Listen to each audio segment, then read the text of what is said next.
Iris spray करते समय ये क्या आप सुनिश्चित करते हैं कि क्या आपका ये स्प्रेयर मशीन जो है वो सही मात्रा में दवा का डिस्चार्ज कर रहा है? क्योंकि अगर सही मात्रा में ये डिस्चार्ज नहीं करता है तो आपका आयरस का क्वालिटी खराब होगा, जिसके कारण मच्छरों के नियंत्रण को प्रभावित कर सकता है। तो आज का वीडियो में हम लोग जानेंगे कि स्टीरअप मशीन का डिस्चार्ज रेट हम लोग कैसे निकालते हैं। और अगर आपने डेल्टा मिथाइलिन 2.5% WP का घोल तैयार करने के लिए अगर नहीं जाना है तो हमारे आप चैनल पे जाके ये वाला वीडियो आप लोग देख सकते हैं, या फिर ऊपर दिए गए आई बटन पे भी क्लिक करके देख सकते हैं, जिसमें स्प्रे करने के लिए हम लोग इसका घोल कैसे तैयार करते हैं और स्प्रे करने का क्या टेक्निक है, उन सारी बातों पर हम लोग चर्चा किए हैं।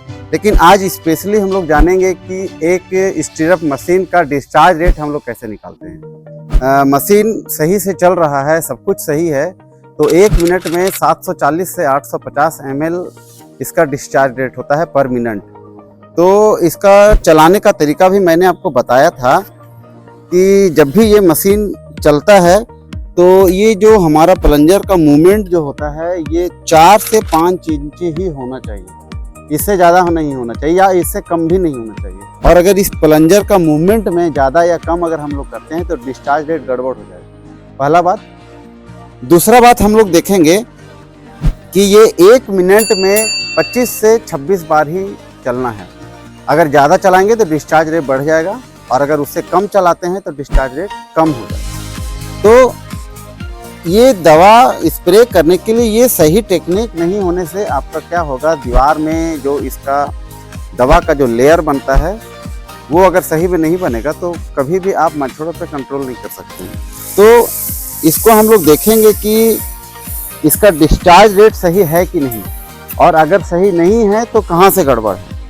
क्योंकि अगर डिस्चार्ज रेट ज़्यादा है, ज़्यादा दवा अगर निकल रहा है, तो हो सकता है ये नोजल का टिप खराब हो, क्योंकि इसमें अगर नोजल का टिप में जो छेद है वो अगर बढ़ गया है तो दवा रिलीज ज़्यादा होगा। और अगर डिस्चार्ज रेट अगर कम है, कम दवा रिलीज हो रहा है, तो हो सकता है पंप करने में प्रॉब्लम है, वो 1 मिनट में कम पंप कर रहा है, या फिर उसका वाशर कटा होगा, ये कुछ प्रॉब्लम हो सकता है।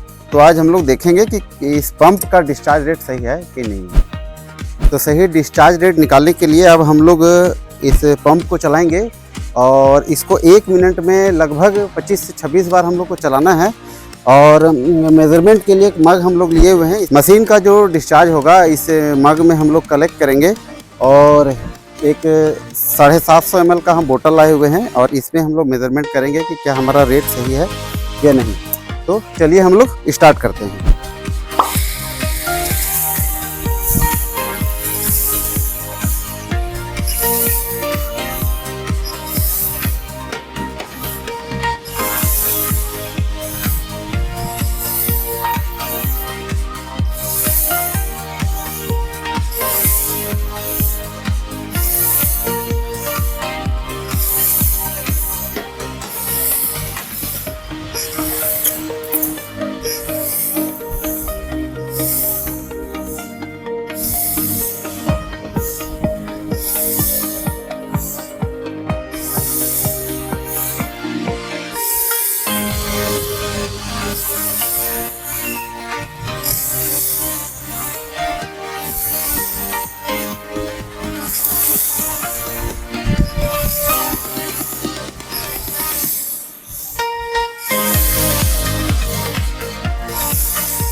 तो 1 मिनट में हमारा जो कलेक्शन हुआ है इस मग में है, हम लोग नाप के देखते हैं कि क्या इसमें सच में 750 ml आया है।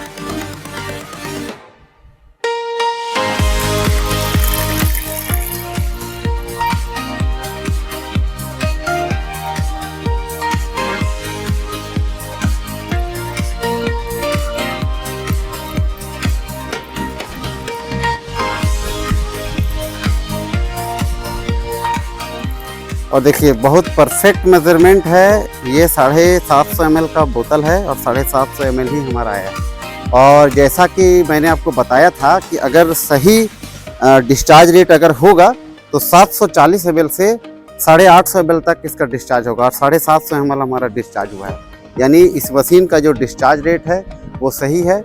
और चलाने का जो स्पीड था वो जो आप देख ही लिए हैं कि कितना स्पीड में हमको चलाना है और 1 मिनट में कितना चलाना है। आयरस में डिस्चार्ज रेट इम्पोर्टेंट क्यों होता है? यदि डिस्चार्ज रेट कम होगा तो दीवार पे पर्याप्त इंसेक्टिसाइड डिपॉजिट नहीं होगा, जिसके कारण मच्छरों पे नियंत्रण नहीं होगा।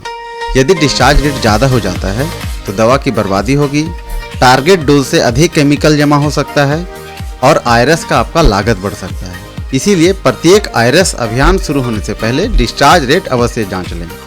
याद रखिए, सफल आयरस केवल सही इंसेक्टिसाइड पर निर्भर नहीं करता है, बल्कि सही कैलिब्रेशन और सही डिस्चार्ज रेट पर भी निर्भर करता है।